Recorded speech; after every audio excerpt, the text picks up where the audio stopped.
Nick Wilson with Dan Brownlie after a 3-1 win at home to Chertsey. And Dan, that's another big win and big 3 points against the team competing up at the top. You must be really happy with how this is going. Massively.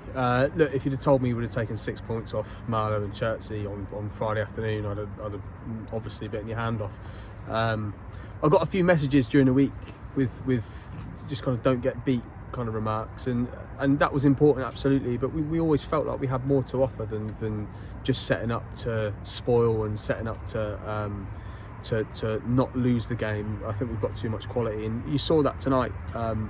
Reid's strike is just an absolute thunderbolt, and then Hodges has got that delicate touch to finish one in the corner, and Brad, we know what he does. So it's a fantastic win against another really good side in Chertsey, it's a very good night's work.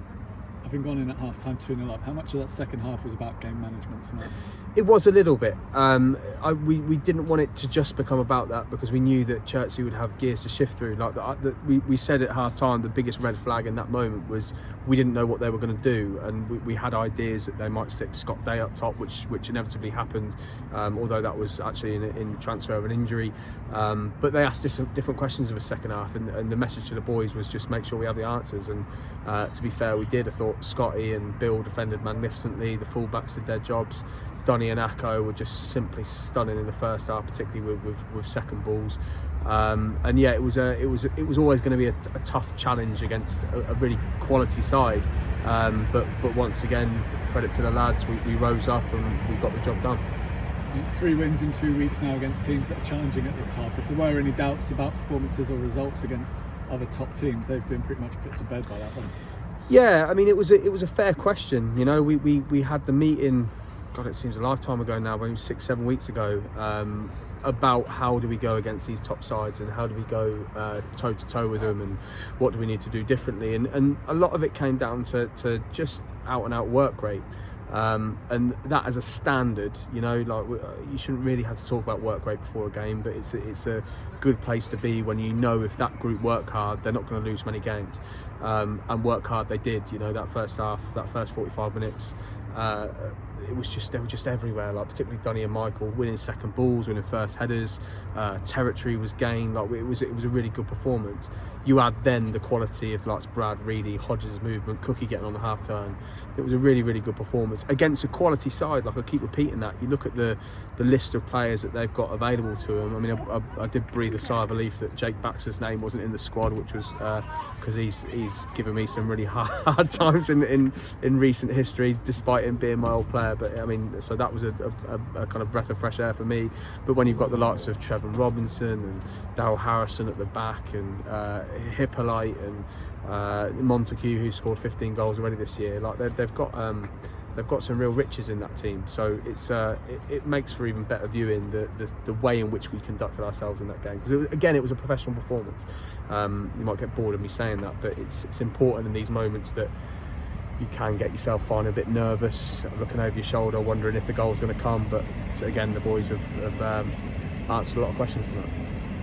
Talking there about ways to play against the top teams. You're going into games against teams that are doing fairly well but not right at the top in Southall and Chipstead. So what happens differently in those kind of games to come up with wins from those? Not much, in all honesty. I mean, I guess the difference between the higher echelons of the games that we play is it's more that if you make a mistake or you don't take advantage of the opportunity, then you soon get punished, because usually the games are separated by fine margins.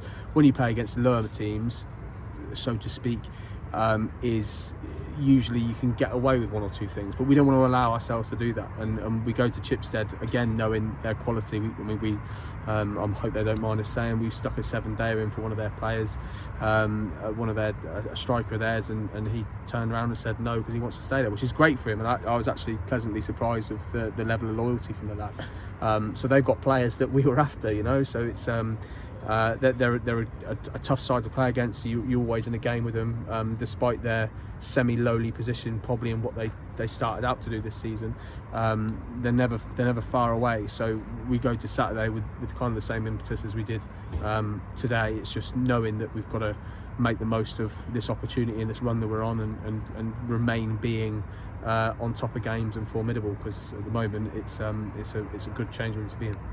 and that's now 9 wins on the bounce in the league. It's an incredible run. What does a run like that do for confidence and belief in the squad going into the final part of the season? Yeah, it does. It's one of them situations where I've had it a couple of times, possibly during my managerial career, where, and it's a short managerial career, but I've been fortunate enough to be in charge of some really good sides, and it's that moment, even when you put your kit on in the change rooms, you're looking around and trusting the boys that you're working with, through quality, through work rate, and through an abundance of talent.